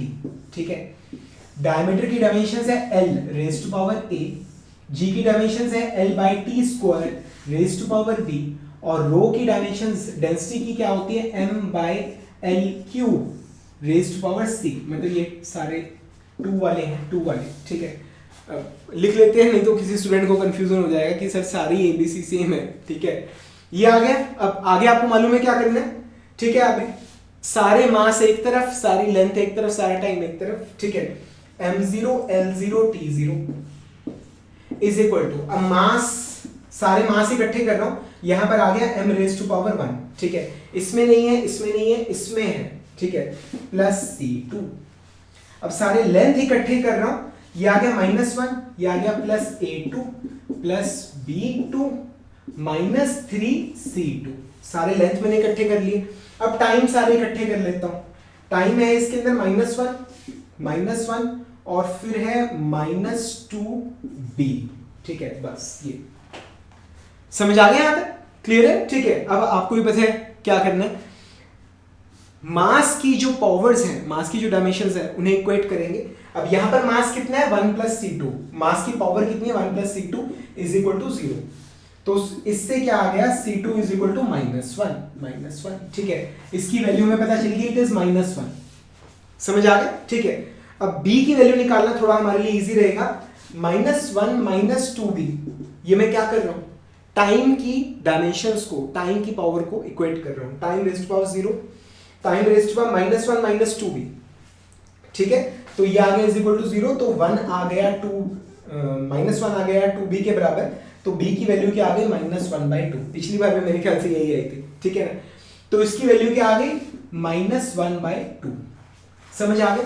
अब आइए a की वैल्यू निकालते हैं, a की वैल्यू देखते हैं क्या आ रही है, ठीक है। सो अब 0 = -1 + a2, b2 की वैल्यू कितनी है -1/2, ठीक है, और c2 की वैल्यू कितनी है -3c2, -3 मल्टीप्लाइड बाय, जब -1 से मल्टीप्लाई करोगे तो माइनस माइनस प्लस हो जाएगा, ये चीज समझ आ रहा है यहां तक, ठीक है। तो आइए इसको सॉल्व करते हैं, क्या आ रहा है, सबसे पहले तो -1 + 3, ये आ गया 2, तो 2 -½ क्या आ गया, ये आ गया 4 - 1 आ गया 3/2, ठीक है। तो इक्वेशन क्या बन रही है 0 = a2 + 3/2, तो यानी कि a2 क्या आ गया -3/2। भाई सिर्फ मैथ है, प्लेन आसान मैथ्स है, इसमें कोई मतलब रॉकेट साइंस नहीं है, खुद करोगे तो समझ आ जाएगा।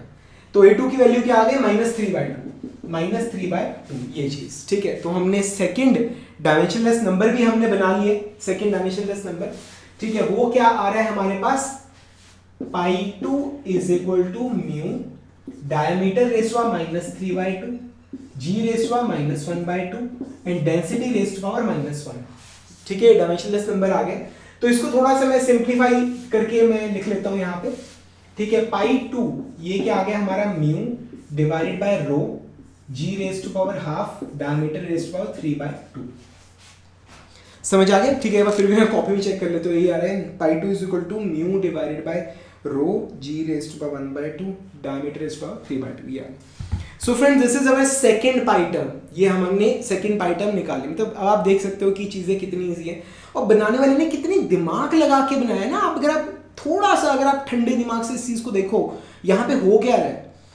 इससे पहले अगर रेलिंग मेथड अगर आपने देखा है, जब मैंने आपको समझाया था, पता नहीं मुझे देखा है नहीं, ठीक है, अगर आपने देखा है तो उसमें दिक्कत कहाँ आ रही थी, मालूम है आपको दिक्कत कहाँ पे आई थी? दिक्कत ये आई थी कि आपके पास नंबर ऑफ इक्वेशंस कितनी होती थी, कितनी होती थी आपके पास नंबर ऑफ इक्वेशंस, जितने आपके पास मतलब वेरिएबल्स होते थे, ठीक है, उतनी आप इक्वेशंस बना लेते थे, ठीक है ना। उसमें भी जब मैं ये बोलूँ ना नंबर ऑफ इक्वेशंस कितनी होती है, जितने हमारे पास वेरिएबल होते हैं, जब मैं ये बोलता हूँ तो उसमें भी ना थोड़ा मतलब दिक्कत सी है, ठीक है। मतलब वहाँ पे इक्वेशन कैसे बनती थी, x = function of x1 x2 x3 so on xn, ठीक है। तो यहाँ पर n अगर इक्वेशंस आ रही हैं तो सच्चाई ये n वेरिएबल्स नहीं है, वेरिएबल्स कितने हैं n+1, ठीक है। तो थोड़ा झोल सा है मतलब रेलिंग में और उसमें थोड़ा फर्क। खैर उसको छोड़िए, आपके पास इक्वेशंस कितनी बनती थी, जितने आपके पास इंडिपेंडेंट वेरिएबल्स होते थे राइट साइड पे। अब अगर इसी प्रॉब्लम की अगर मैं रेलिंग के अंदर इसी प्रॉब्लम की अगर मैं सॉरी मैंने गलत बोल गया, ठीक है, सॉरी मैं गलत बोल गया।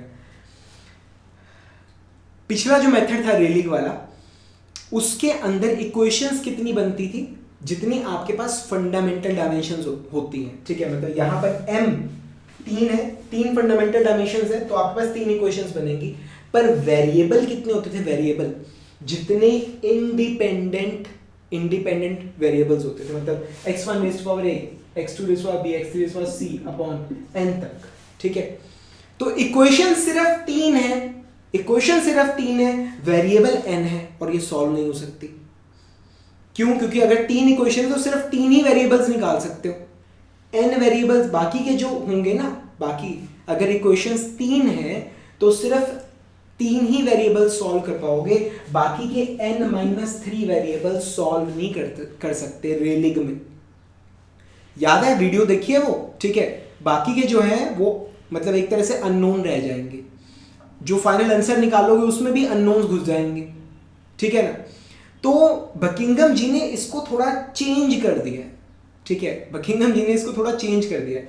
उन्होंने 3 रिपीटिंग वेरिएबल लिए, 3 रिपीटिंग वेरिएबल लिए, यानी कि आपके पास अननोन कितने हैं, A B C, यानी कि आपके पास अननोन कितने हैं, 3 है, ठीक है। अब 3 अननोन्स हैं, ठीक है, और 3 ही आपके पास इक्वेशंस बनेगी, एक लेंथ की, एक मास की, एक टाइम की, ठीक है। तो अब इक्वेशन सॉल्व हो सकती है, ठीक है। थोड़ा सा ठंडे दिमाग से सोचना, मतलब ये लेक्चर ना बहुत लंबा होता चला जाएगा, 1 घंटा तो हो लिया, ठीक है ना। तो अगर मैं इस चीज़ को डिस्क्राइब करने बैठूँ, आप थोड़ा सा ना ठंडे दिमाग से आप अपने दिमाग में सोचना इस चीज़ को कि मैं क्या कहने की कोशिश कर रहा हूँ, कि वहाँ पर जितने इंडिपेंडेंट वेरिएबल्स थे उतने ही अननोन्स होते हैं, और इक्वेशंस कितनी होती हैं, m के बराबर, m यानी कि नंबर ऑफ फंडामेंटल यूनिट्स के बराबर। कितनी हद से कितनी इक्वेशन बन जाएगी, 3 बनती है, प्रैक्टिकली कह रहा हूँ, 3 बनती है, एक लेंथ की, एक मास की, एक टाइम की, तो बाकी के सारे अननोन रह जाएंगे। बकिंघम जी ने दिमाग से काम लिया, उन्होंने कहा भाई कितनी इक्वेशंस बन सकती है, हमने बोला जी m इक्वेशंस बन सकती है हद से हद, बोला कोई चक्कर नहीं, हम प्रॉब्लम इस तरह से डिजाइन करेंगे कि प्रॉब्लम के अंदर सिर्फ उतने ही अननोन्स आएंगे जितनी इक्वेशंस होंगी। ये चीज तुम्हें किसी बुक में नहीं मिलने वाली, ठीक है ना। प्रॉब्लम उन्होंने कहा कि हम इस तरह से डिजाइन करेंगे, जितने इक्वेशंस बनेंगी उतने ही अननोन्स होंगे, तो प्रॉब्लम आराम से सॉल्व हो जाएगी। तो आप आराम से प्रॉब्लम को सॉल्व कर सकते हो। ये फर्क है बकिंघम पाई थ्योरम के मेथड के अंदर और रेलिग मेथड के अंदर। एज अ रिजल्ट रेलिग मेथड बहुत आसान लगता है देखने में, पर वो सिर्फ तभी इस्तेमाल होती है प्रॉब्लम बहुत छोटी हो, मतलब आपके पास दो इंडिपेंडेंट वेरिएबल्स हैं, आपके पास 3 इंडिपेंडेंट वेरिएबल्स है, 4-5 तक, मतलब रेलिग इस्तेमाल कर लेते हो। अगर ज़्यादा बड़ी प्रॉब्लम हो तो आप रेलिग भूल के भी नहीं इस्तेमाल करते, ठीक है। You always go for Buckingham pi method. समझ आ रहा है, ठीक है। बाकी ये चीज़ें ना जब आप खुद प्रॉब्लम सॉल्व करते हो तो समझ आती है, ठीक है। और ये जो चीज़ मतलब मैंने आपको अभी बताई, ये शायद आपको बुक में नहीं मिलेगी, बिकॉज डायरेक्टली नहीं मेंशन होगी कभी भी, मतलब you have to observe this thing, ठीक है। ओके, क्वेश्चन पूछता हूँ, ये सामने रेलिग की क्वेश्चन लिखी है, कैन यू टेल मी कि इसके अंदर कितने total number of variables present है, कितने total number of variables present है, एंड द आंसर इज, हाँ जी आपका आंसर क्या है, आंसर इज n+1। यहाँ पर n है और यहाँ पर एक और है, तो total number of variables Rayleigh method में कितने प्रेजेंट है, n+1, ठीक है। ओके, तो हमने 2 पाई टर्म्स हमने निकाल लिए हैं, अब हम निकालेंगे तीसरी पाई टर्म, और एक बहुत ही महत्वपूर्ण लेसन हमें सीखने को मिलेगा, बहुत ज्यादा महत्वपूर्ण, ठीक है। एक सीख मिलेगी जो हमें एग्जाम में काफी काम आएगी।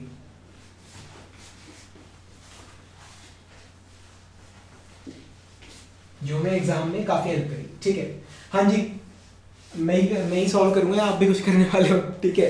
हाँ जी बताइए प्लीज कि पाई टर्म कैसे बनती है, पाई टर्म कैसे बनती है, पाई टर्म कैसे बनती है, जो अगला जो बचा हुआ नॉन रिपीटिंग वेरिएबल है, कौन सा यहाँ पे h है, हाइट है, ठीक है, आप इसे लेते हो, ठीक है। और जो हमारे रिपीटिंग वेरिएबल है वो सभी वेरिएबल्स आप वो लेते हो, ठीक है। तो यहाँ पर आ गया diameter raised to power a, g raised to power b and density raised to power c, ठीक है।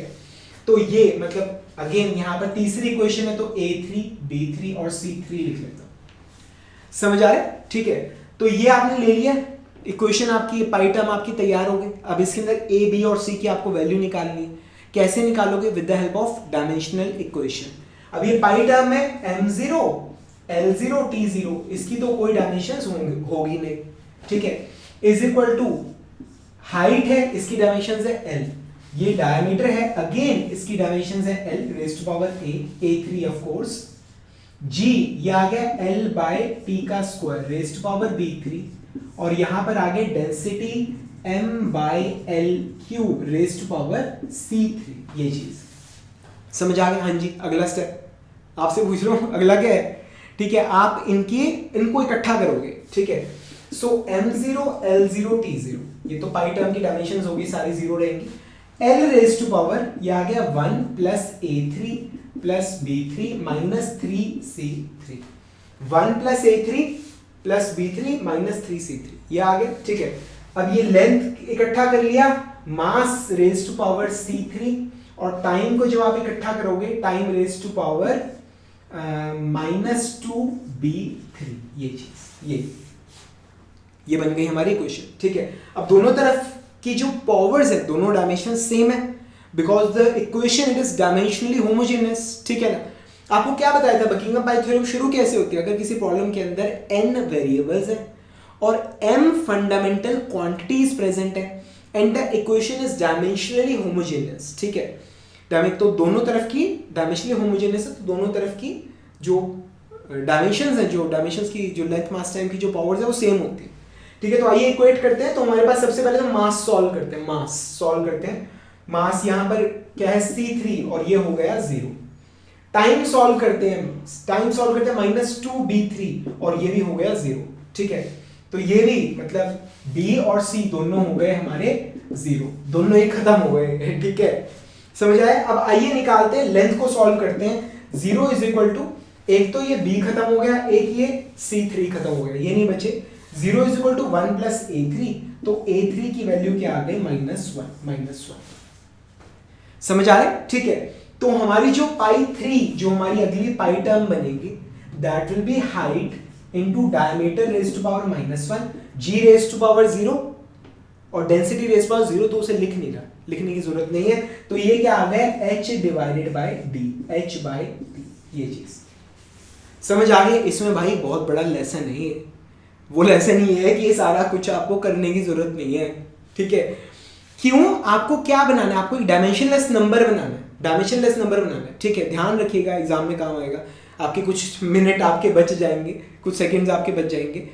क्या चीजें ध्यान रखिएगा? क्या कि जब भी जो ये टर्म आपने बचा हुआ, क्या बोला है? बचा हुआ जो नॉन रिपीटिंग वेरिएबल आप ले रहे हो, ठीक है, जैसे मैंने यहाँ पे हाइट ली है, और जो ये रिपीटिंग वेरिएबल्स हैं, इनमें से कोई एक, जैसे इस केस में डायमीटर की मैं बात कर रहा हूं, जब इन दोनों की डायमेंशन सेम होती है, ऐसे केस में ये सारा एनालिसिस करने की जरूरत नहीं।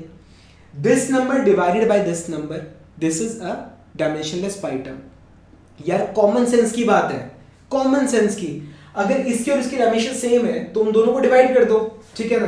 h/d ये डायमेंशनलेस नंबर बन गया। जैसे थोड़ी देर पहले मैंने आपको कहा था velocity of body divided by velocity of sound, ठीक है। ऊपर वेलोसिटी नीचे वेलोसिटी, डायमेंशनलेस नंबर है ना ये, ठीक है। ऐसे ही जब इन दोनों की डायमेंशन सेम है तो कुछ करने की जरूरत ही नहीं, आप उन दोनों को डायरेक्टली डिवाइड कर दो, it will become a dimensionless number.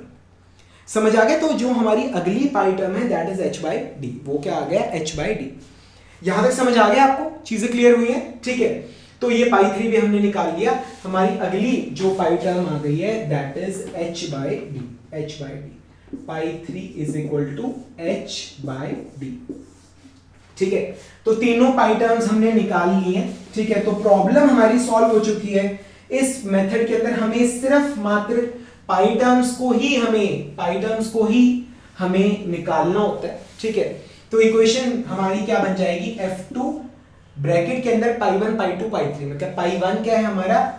Q divided by g raise to power half diameter raise to power 5/2, ये π1 आ गया, ठीक है। थोड़ा साफ सुथरा लिख लेता हूं, Q divided by g raise to power half diameter raise to power 5/2, ठीक है। दूसरी पाई टर्म क्या आ गई है? Nu divided by rho g raise to power half diameter raise to power 3/2, और तीसरी पाई टर्म क्या आ गई है? h/d, ठीक है।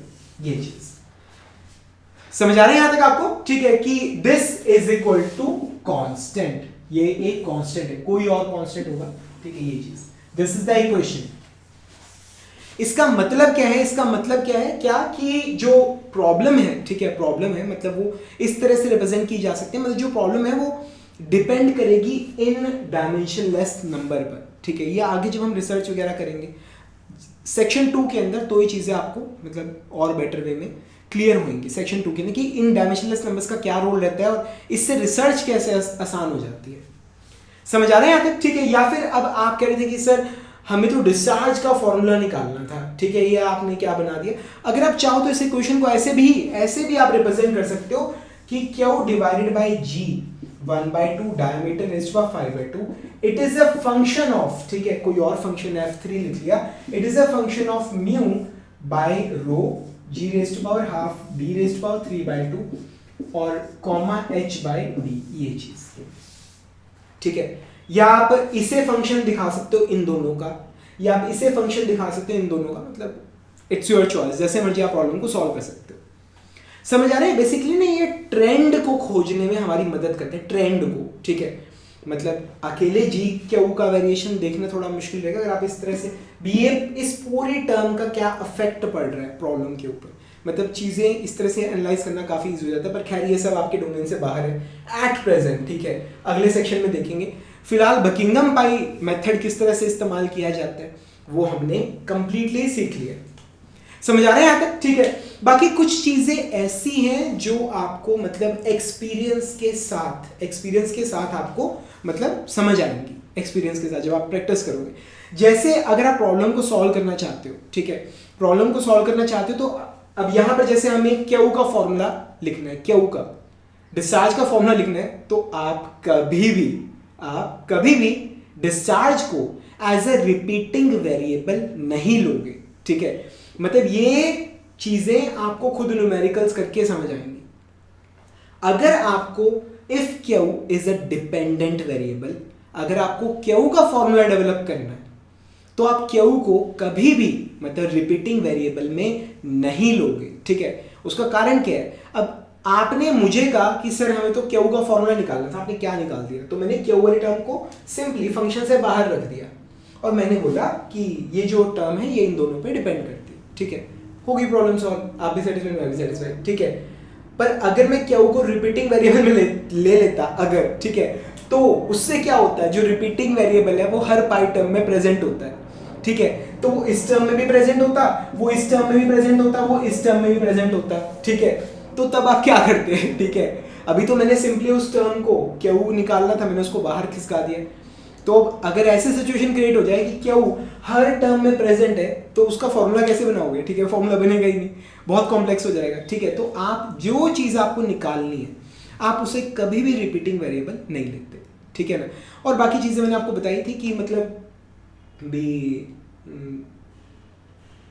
जो रिपीटिंग वेरिएबल आप ले रहे हो कलेक्टिवली वो सभी फंडामेंटल क्वांटिटीज को इंक्लूड करके रखेगा और वो आपस में कभी भी डायमेंशनलेस नंबर ना बना पाए, इस बात का आपको ध्यान रखना है।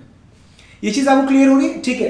तो बाकी मतलब जैसे आप प्रैक्टिस करते हो काफी कुछ आपको सीखने को मिलेगा, काफी इंटरेस्टिंग चीजें आपको सीखने को मिलेंगी। जैसे अभी हमने एक चीज तो हमने अभी की अभी आपके सामने करी कि कभी ऐसे सिचुएशन क्रिएट हो जाए कि जो वेरिएबल आप नॉन रिपीटिंग ले रहे हो उसकी डायमेंशन अगर आपके रिपीटिंग वेरिएबल के से सेम हो जाए तो उन दोनों का जो रेशियो होता है it is a dimensionless number. ये एक लेसन है, सपोज कीजिए लेसन नंबर 1, ठीक है। दूसरी चीज कुछ प्रॉब्लम्स के अंदर जैसे हम जानते हैं फ्रिक्शन फैक्टर है, फ्रिक्शन फैक्टर या कोएफिशिएंट ऑफ फ्रिक्शन, ठीक है। मतलब ये जो चीजें हैं मतलब जो पहले से ही डायमेंशनलेस है, जो ये जो चीजें ये पहले से ही डायमेंशनलेस है, ये अपने आप में पाई टर्म्स हैं, मतलब these are pi terms in themselves, ठीक है। मतलब ये क्या हो गया, ये आपका आ गया पाई 5, ठीक है, ये क्या आ गया आपका पाई 6, इस तरह से। तो इनको कोई एनालाइज करने की जरूरत नहीं है, ठीक है। मतलब अगर किसी प्रॉब्लम के अंदर f लिखा हुआ है तो वो अपने आप में एक पाई टर्म है, समझ आ रहा है, ठीक है। अब सपोज कीजिए मैंने पहले तो मैं तुमसे पूछता हूं, ठीक है, पाई टर्म क्या होता है? It is just dimensionless number, dimensionless number है बस। डायमेंशनलेस नंबर जो जिस टर्म की कोई डायमेंशन नहीं है हमने उसे नाम दे दिया, this is a pi term, pi 1, pi 2, pi 3 and so on, ठीक है, समझ आ रहा है। तो ऐसी ही एक पाई टर्म जो हम बहुत ज्यादा इस्तेमाल करते हैं वो है Reynolds number, rho V D by mu, ठीक है, rho V D by mu. Friction coefficient of friction, Darcy Weisbach की इक्वेशन की बात कर रहा हूं। कोएफिशिएंट ऑफ फ्रिक्शन का फॉर्मूला क्या है लैमिनार फ्लो के अंदर 16 bye RE। Friction factor F1 4F के बराबर होता है, it is 64 by RE, 64 by RE।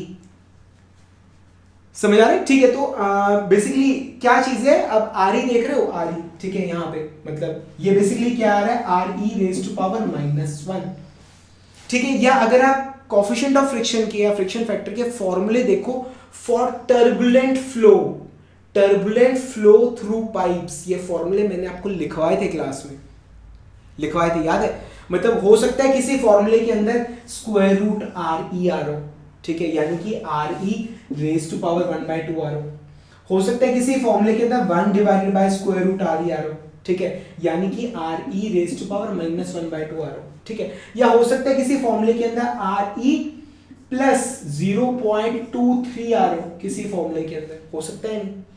या कोई ऐसी प्रॉब्लम हो जिसके अंदर आ रहा हो Reynolds number divided bye fraud number, या कोई और नंबर आ रहा हो, कोई ऐसा फॉर्मूला हो सकता है जिसके अंदर Reynolds number divided by some other dimensionless number आ रहा हो सकता है नहीं, ठीक है। जैसे यहाँ पर हमने रेनॉल्ड्स नंबर को 16 से मल्टीप्लाई किया, ठीक है, मतलब किसी में आ रहा हो 3 रेनॉल्ड्स नंबर, या किसी में आ रहा हो रेनॉल्ड्स नंबर डिवाइडेड बाय 3, ठीक है। सर आप ये बताओ आप कहना क्या चाहते हो, ठीक है, कहना क्या चाहते हो, ठीक है।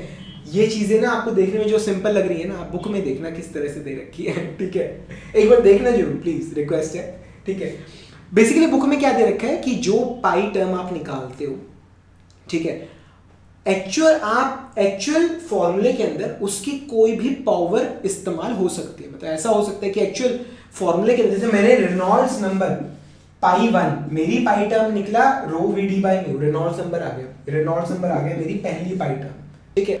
तो हो सकता है प्रॉब्लम के अंदर रेनॉल्ड्स रेज टू पावर 1/2 हो, या रेनॉल्ड्स रेज टू पावर -1/2 हो, ठीक है। तो एक तो ये है कि उस पाई टर्म को आप रिप्लेस कर सकते हो उसकी किसी भी पावर से, पॉजिटिव या नेगेटिव, ठीक है, ये चीज समझ आ गई।